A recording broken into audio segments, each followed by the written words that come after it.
Hello, everybody, and welcome back to Actually It's a Mirror, where I talk news, celebrity gossip, hot topics, you name it, I talk about it.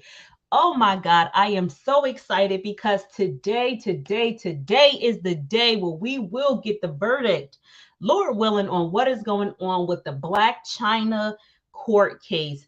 Blac Chyna is currently suing Kris Jenner, Khloe Kardashian, Kim Kardashian, formerly West, Kylie Jenner, all for interfering with her contract to renew season 2 of Rob & Chyna, as well as various claims of defamation and contract interference. It is a bombshell case that has had me on the tippy tip of my toes because I've been waiting for this to go down. If you didn't know, China first filed her suit in 2017, and it has been a long road coming. If you weren't living under a rock, then you know Kim Kardashian scored a major win on Friday. Yes, I'm here for the tea. Kim Kardashian scored a major win on Friday when she was able to skeet, pun intended, out of a major defamation claim, which was a huge portion of Blac Chyna's case. However, you all, Kim Kardashian, as of ABC7 online, Kim Kardashian is still on the hook for the biggest thing, I think, which is contract interference. They did not let her skate on that claim. And that is what had me all up in arms on Friday. If you heard my previous slop, no, actually, that was maybe Saturday. I was super duper upset because I thought she was skating through the skeets of the streets off of this entire claim, and I had put together a brilliant live just saying how Kim Kardashian always seems to fly above the law. She has been berating her sisters ever since season 1 of Keeping Up with the Kardashians, this arrogant idea that she is above them, that they are just following in her coattails, and that she is the leader and the wolf of the pack. So I was so upset when I heard the news that she was walking away from the defamation charge, when I'm like, whoa, hold the phone, Tyrone. Kim Kardashian is the leader of the clan. She has made herself the executor of the Kardashian tribe alongside her mama Kris. So how are we letting her get away with this nonsense when she has been threatening everybody up to and including her own sisters on sabotage? If you guys pay attention to the show, then you know that Kim has threatened to destroy Dash Dolls. She said, I want out of this contract. I'm going to call my lawyer. I'm going to call this one. I don't want to be in business with you two anymore. She was like, put the kibosh on it. She has berated Courtney for her looks, for her eating style, for every single thing. She's talked about Rob and how fat he was and how he wasn't fit for television. She told Courtney she was not interested to look at. She told Khloe she needed to lose weight. I mean, this girl has been reading, hey, the red lipstick hustler. This girl, Kim Kardashian, has been reading her brothers and sisters for filth since the moment she stepped on the scene. So when she was skating from this defamation case, I said, how is she getting away with defamation when she is known to read somebody for filth, up to and including her former husband, Kanye West? She has made everybody who she comes in contact with, who she falls out with, out to be like a bad guy. And so I'm like, oh, no. I don't know how she's getting away with this. But you know what? We can't cry over spilled milk. We can't. She is still on the hook for the most important thing, which is contract interference.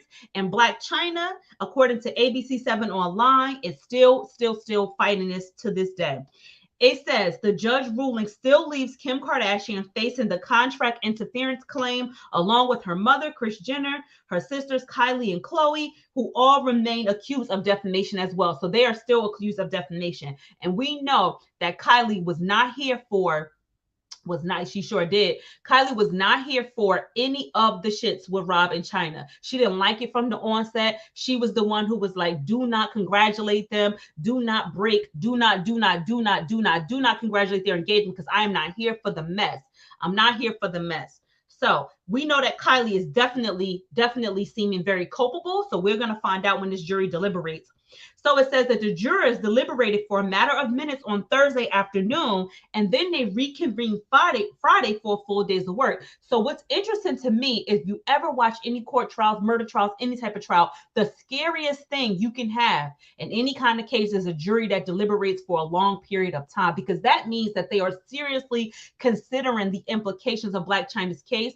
it has been reported that they came back with questions. They want to know certain things. They want to make sure they understand the rules correctly. Like, they are not making a flippant decision. They are really considering the magnitude of what is in front of them. And if I were the Kardashians, I would be a little bit scared.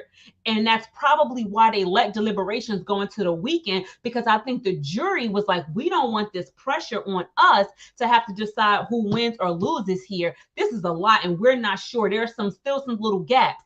So I think the jury was secretly hoping that they would negotiate another settlement over the weekend, because usually when that panic set in, that Saturday, Sunday panic set in, lawyers start sending emails back and forth saying, hey, look, do we want to go and do a settlement before the jury delivers their verdict on Monday?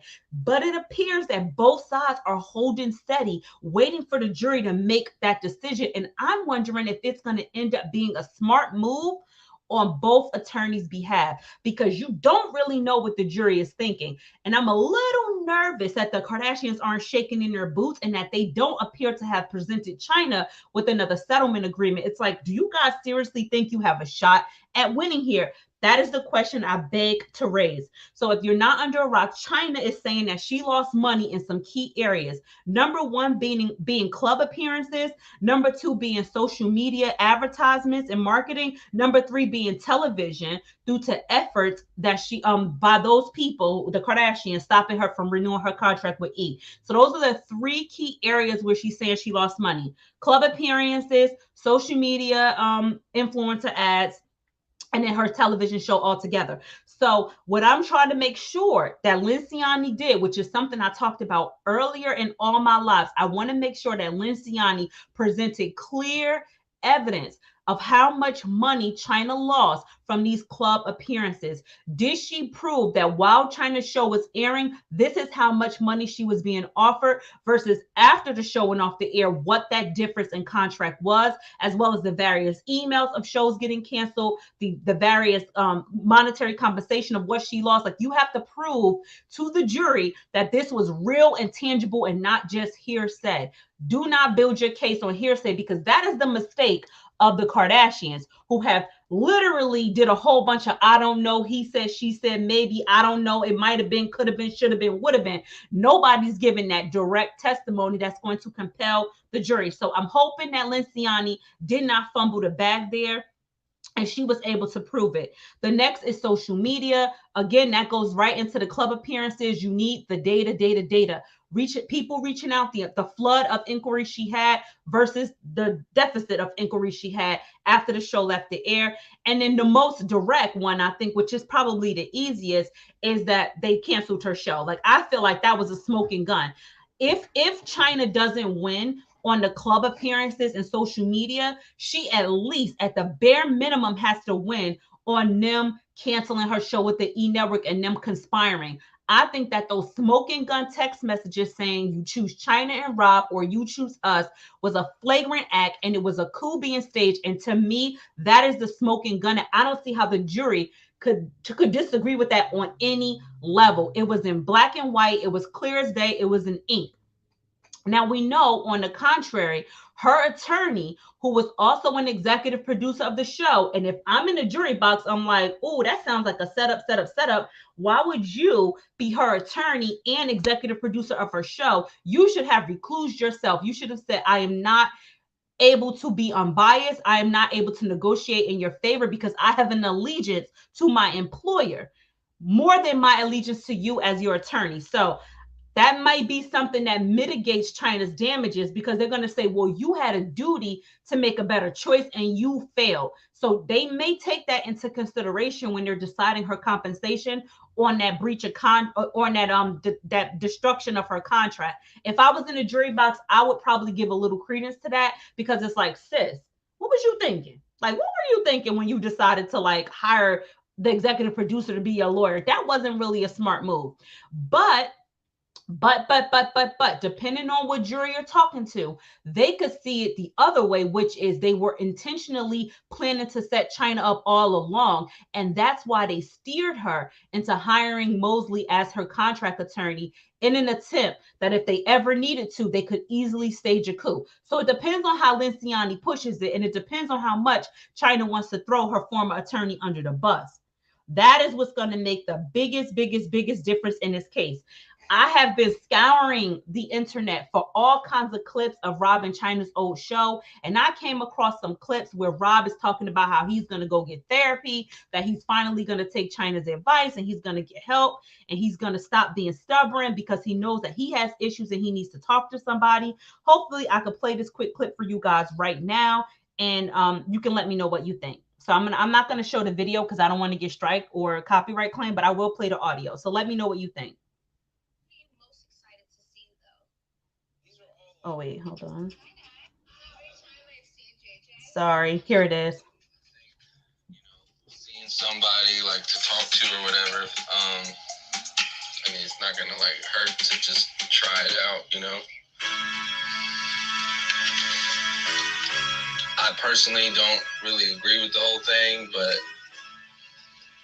I'm more than willing to try it out and to do that if it's gonna benefit you and I, you know. So I just talked to Scott about it, and they just think it would be helpful.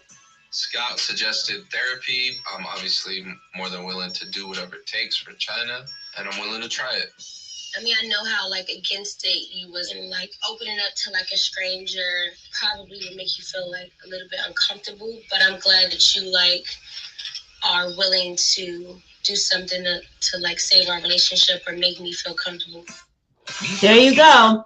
So did you see, it is smoking gun proof, you guys, that the issue in their relationship was Rob Kardashian, not Blac Chyna. I hope Linciani pulled these clips because the Kardashians' entire case is precipitated on the fact that Chyna was the wild one. Chyna was reckless. Chyna needed help. Chyna didn't want to go to therapy. Remember, Jeff Jenkins gave testimony that he suggested therapy to Rob and Chyna, and Chyna was like, I'm not going to therapy. Never, never. But yet we have a clip from the E Network with evidentiary proof that Chyna was 100% willing to go to therapy, and she was imploring Rob to go to therapy because he needed help, because he was the chaos in the relationship, not her. So I hope Linciani went through the archives. She had an excellent paralegal on her hand who pulled all these clips and said, wait a second, Rob, you testified that she was the nutcase, but it sounds here like she was trying to help you get help for yourself, because you were the nutcase. And he said, and I quote, and admitted that I'm willing to do anything I can to save my relationship with Chyna. To me, that is him admitting that he is the problem in the relationship and not Chyna. Let me know if y'all agree or disagree. But I personally think it's a whole setup to begin with, and that Rob was the volatile nutcase, and Chyna was like letting him know, like, dude, I can get on that level with you. Like, I'm not about to sit here and let you threaten, harass, and assault me, and I'm just gonna act like I'm some scared, weak woman. No, I'm gonna stand up for myself. And yes, they want to zone in and hone in on Chyna's explosive, fight with Rob on December 14th or 15th, but they're neglecting every single thing that led up to that massive explosion, which really stemmed from the actions of Robert Kardashian, according to their own hit television show. So that's where we are today. We are waiting for the jury to give us a verdict. I am hoping and praying we get this verdict within the next hour so we can discuss what happened in this case. I think Linciani has done as best as she could. I think that she could have done more. I'm being honest and transparent. Happy Monday, Deborah. I'm being honest and transparent. I think Linciani could have done a little bit more, especially with going after Rob Kardashian's testimony on the stand. She should have been a lot more firm with him. He was getting kind of smart with her. And I guess it was okay to let him fly off the rails a little bit because that shows the jury that he has an impulsive and explosive temper.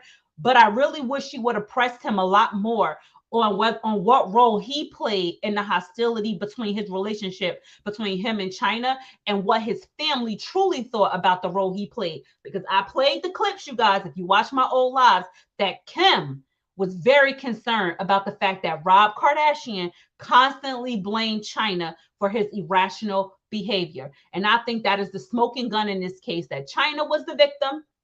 I'm not saying she was perfect. She was not perfect, but a lot of lies were told about that woman regarding cocaine use, alcohol abuse while breastfeeding, the police being called and not called. Like, a lot of lies were told, and I'm so happy she stood up for herself and stood up for what was right, which is the fact that she deserves her fair chance in court and her day for justice. So the red lipstick says, I honestly wonder if he even really liked if he even really like or is attracted to women. Sometimes they are angry with themselves, so therefore they abuse women. That's tea. That's tea, Red Lipstick. I don't know about his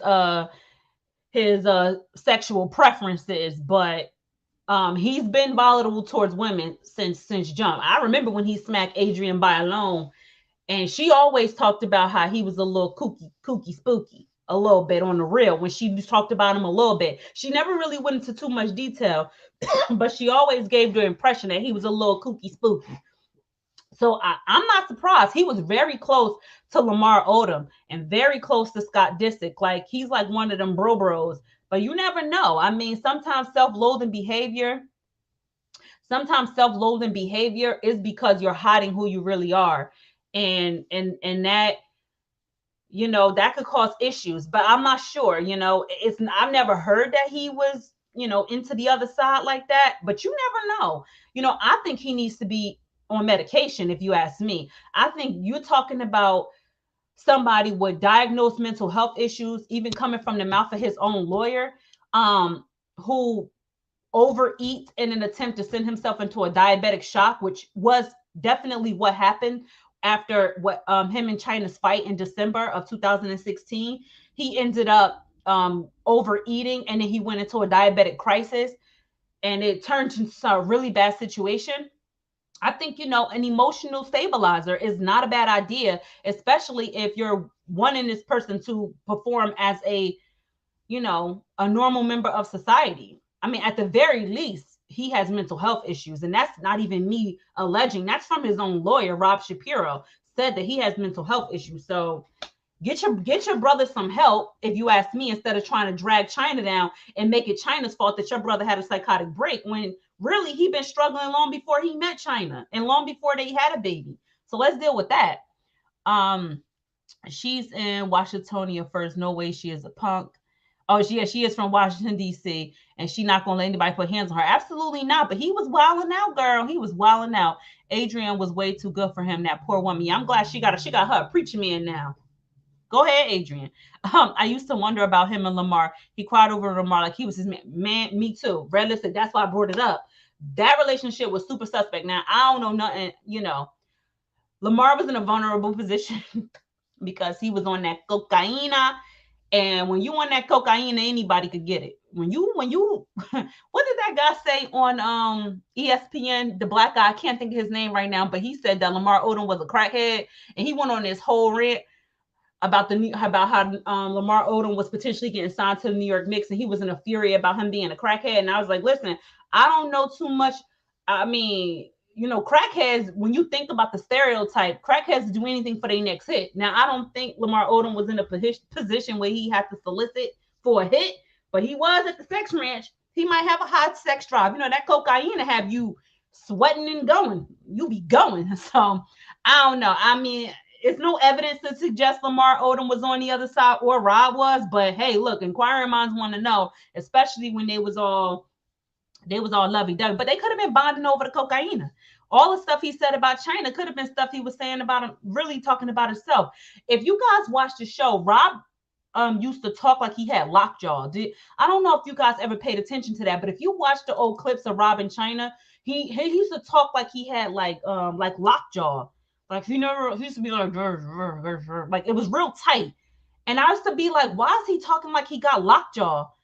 And I always thought, some like it was like a drug thing, but I never really knew. Like, I don't know. I don't know. Yeah. Lamar Odom lost it all after he got with Chloe. That's why I said you got to be careful. Got to be careful before you start messing with the devil in the pale moonlight. Because Lamar Odom was a six man on the LA Lakers doing his thug bizzle. He was fine. He had his money. He had his best friend. The heavyset dude who also passed away. Like, Lamar Odom was Kit Kat cooling in the cut, minding his good black business. He got with Chloe, married her after 30 days on some wild out behavior, and the next thing you know, that was the end of Lamar Odom's basketball career. Everything from there just started tumbling on down. So, gotta be careful. Gotta be careful. I'm hoping Chyna wins too. Robin Scott did used to see them kissing each other on the show. They used to be doing some suspect stuff. The whole girl, I watched the show and I used to be like, some just, you know, like they never treated Scott. I feel like Chloe never really treated Scott like that was her sister's ex-boyfriend or her brother-in-law. Like she used to be taking her clothes off in front of him. Like he used to comment on her body. Like it was, their relationship was just always weird. It was always weird. It was kind of like, the whole family is open. Like everybody's open to everybody. Except for Kim. Like you never got an inclination that Kim was out here dishing and swishing her men, but everybody else just seemed up for negotiation. You never know. You never know. Um, but yes, I just wanted to come in and keep you guys company for a little bit and talk about these deliberations. I'm hoping and praying, Lord willing, we get this verdict today. I'm on the tip of my toes, waiting and praying that Blac Chyna gets the coin, coin, coin. And I have a good feeling. I woke up this morning like, woo, I had a dream about Africa. I was like, ooh, I dreamed about Nefertiti. I was like, oh, something good gonna happen today. But I'm keeping my praise for Blac Chyna, and if she doesn't win, I think she has amazing grounds for an appeal due to some of the poor moves I think Judge Alacron that he made. So I think she might have a chance for an appeal if things don't go her way. But I'm feeling royalty today. I'm feeling gold. I'm feeling money. I think she's gonna get over 50 million. I think she is. I think she is. But I hope you guys have a great day. I am about to get back to business per usual. And as soon as this verdict drops, I will be putting out a video. I may come live, just to kind of give you my thoughts on what I think is next. And we can get into it down in the comment section below. Please do me a favor, like this live on the way out. Drop a comment in the comment section. Just be like, I was here, girl. So you can help me out in the algorithm. I appreciate everybody who stopped in. Turn your notification bell on because you don't want to miss when I go live again. I'll talk to you guys soon. And oh, you know what? Before I go, can y'all let me know what other topics y'all would like me to cover? Because I was thinking about maybe covering Real Housewives of Atlanta. I know Nene got this lawsuit going. I know Meg Thee Stallion situation is going on. We got ASAP Rocky. So I'll cover those trials, but just like on a day to day to kind of keep you guys good. Oh, Real Housewives of Atlanta. Okay, good. So I'll cover it. I'll cover Real Housewives of Atlanta. I'm down for that. I like the show, so I'll watch it and then we can start talking about what's going on that show and the mess because I'm sure it's messy. I am sure it's messy. Oh, thank you so much, Letitia Hunt. I appreciate the support. And I'll be back, you guys. Hopefully later today, we'll talk about Real Housewives of Atlanta. I'm about to go finish up some work, eat some food, and I'm going to try to watch Real Housewives while I'm waiting. And then we can come back and talk about it. Hey, Patricia Days. Thank you to everybody who stopped in. I appreciate you guys so much. Like the live on the way out, and I'll talk to you guys next time. Bye.